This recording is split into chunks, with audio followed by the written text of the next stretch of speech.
स्वागत है stock news में।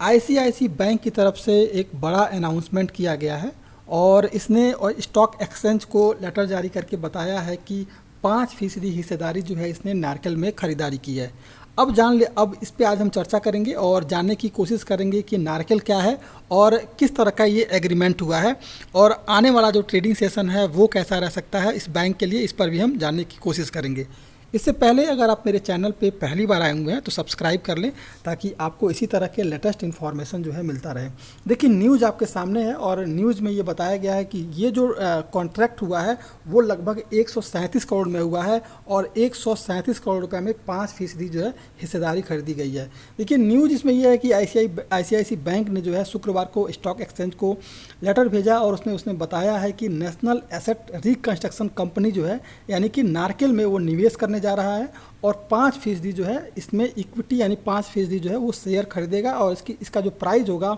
वो लगभग 137 करोड़ के करीब होगा। इसके बाद से इस न्यूज़ के बाद से इसके स्टॉक में थोड़ी सी हलचल देखी गई है और आने वाले समय में भी इस स्टॉक में आपको एक तेज़ी का मूड माहौल बनता हुआ दिखाई देगा। देखिए आईसीआईसी जो बैंक है वो देश का दूसरा सबसे बड़ा प्राइवेट बैंक है। अब इसके बाद से ये हम जान लेते हैं कि नारकेल जो है क्या। देखिए वित्त मंत्री निर्मला सीतारमण ने बजट 2021 के अपने भाषण में इस बात का ऐलान किया था कि देश के एक national asset reconstruction company limited यानी कि नारकेल यानी कि बैड बैंक की स्थापना की जाएगी और जो बड़े बैंकों के बड़े एनपीए हैं कि जो मामले हैं वो इसी जो है नारकेल के अंदर सुलझाए जाएंगे और इसके बाद से बैड बैंक को करीब 2 लाख करोड़ का एनपीए ट्रांसफ़र किया गया था, जैसा कि आप इस न्यूज़ में देख सकते हैं। तो ये एक बड़ी न्यूज़ सामने निकल के आ रही है। इसके बाद से आपको इसके स्टॉक में एक तेज़ी बनते हुए देखने को मिल रही है कि एनपीए से संबंधित जितने मामले हुए, जैसे कि मान लीजिए कि आपने बैंक से लोन लिया है और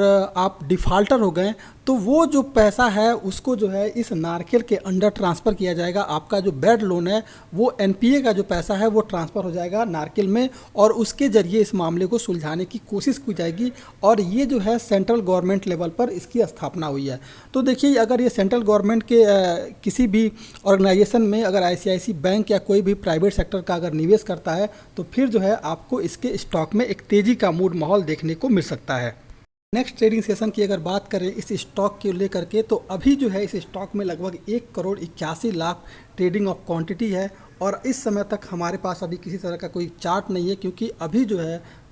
10 मिनट लगेंगे अभी इस स्टॉक एक्सचेंज को बंद होने में, यानी कि अभी ट्रेडिंग सेशन है और लाइव ट्रेडिंग सेशन में मैं ये जो है वीडियो बना रहा हूँ। इस समय हम आईसीआईसी बैंक के चार्ट पर हैं और जानने की कोशिश कर रहे हैं कि आने वाला जो ट्रेडिंग सेशन है वो कैसा रह सकता है। तो सबसे पहले देख लेते हैं कि ये जो स्टॉक है लगभग जो है 100 और 200 मूविंग एवरेज के ऊपर इस समय ट्रेड करता हुआ दिखाई दे रहा है और इसने लगभग 150 डीएमए को जो है इस समय सपोर्ट किया हुआ है। सबसे बड़ी बात यह है कि मार्केट क्लोज होने में अभी कुछ समय बाकी है और ये जो स्टॉक है, आप इस समय इस स्टॉक को अगर आप देख रहे होंगे तो इस स्टॉक में एक बड़ा बेहतरीन वॉल्यूम आया है, यानी कि एक जो है ये साइन दे रहा है कि इस स्टॉक में आपको तेज़ी का जो है मूड माहौल देखने को मिल रहा है। क्योंकि अगर आप देखेंगे तो ये जो स्टॉक है इसमें देखेंगे लास्ट आवर में आपको एक बड़ा कैंडल जो है वॉल्यूम का जो है इंक्रीज होता हुआ दिखाई दे रहा है। फिर भी अगर हम देखते हैं कि अगर आने वाला जो ट्रेडिंग सेशन है इस स्टॉक में अगर गिरावट आती है तो जो नीचे का जो लेवल निकल के आएगा वो है लगभग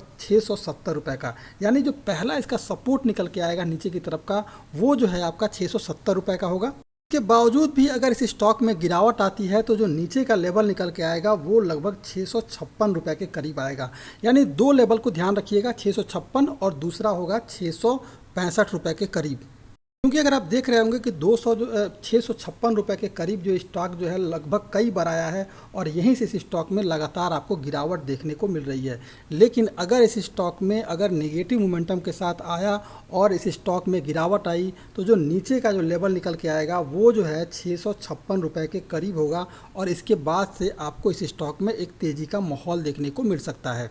पॉजिटिव मोमेंटम की बात करें, अगर ऊपर के लेवल की बात की जाए, अगर आज इस समय जो है ये 678 रुपये पर अभी लाइव सेशन में मैं अभी वीडियो बना रहा हूँ, अगर ये स्टॉक इस समय 678 रुपये के करीब जो है इस समय ट्रेड करता हुआ दिखाई दे रहा है और अभी अगर आप देखेंगे तो 669 रुपये के करीब आने के बाद से इस स्टॉक में लगातार जो है एक गिरावट देखने को मिल रहा है। 669 रुपये के करीब जैसे स्टॉक आया है इसमें गिरावट देखने को मिल रही है, लेकिन अगर ध्यान दें, अगर जैसे ये 670 रुपये 680 रुपये के करीब ये स्टॉक अगर आ गया और उसके बाद अगर ट्रेड करना शुरू करता है तो आपको 700 का जो है लेवल इसमें देखने को मिल सकता है, क्योंकि 700 के करीब जो है कोई भी आपको इसमें बाउंडेशन नहीं दिख रहा है। और इसके बाद से इस स्टॉक में जो एक तेज़ी आएगी वो लगभग 700 का लेवल होगा। तो अगर ख़रीदारी करनी है, अगर पॉजिटिव मोमेंटम के साथ स्टॉक में अगर आता है तो आप इस स्टॉक में ख़रीदारी कर सकते हैं। आप इस स्टॉक में 675 का जो है 675 का स्टॉप लॉस के साथ और 700 के टारगेट के साथ आप इस स्टॉक में ख़रीदारी की जा सकती है। अगर पॉजिटिव मोमेंटम के साथ अगर ये स्टॉक खुलता है और 680 के ऊपर ट्रेड करता हुआ मिलता है तो इसमें आप जो है 700 के टारगेट के लिए इस स्टॉक में ख़रीदारी कर सकते हैं। ये था ICICI बैंक और 675 रुपये का स्टॉप लॉस लगाना बिल्कुल ना भूलें और इसमें ख़रीदारी की जा सकती है। ये था आज का ICICI बैंक। अगर आप मेरे चैनल पर पहली बार आए हुए हैं तो सब्सक्राइब करना ना भूलें। Thank you.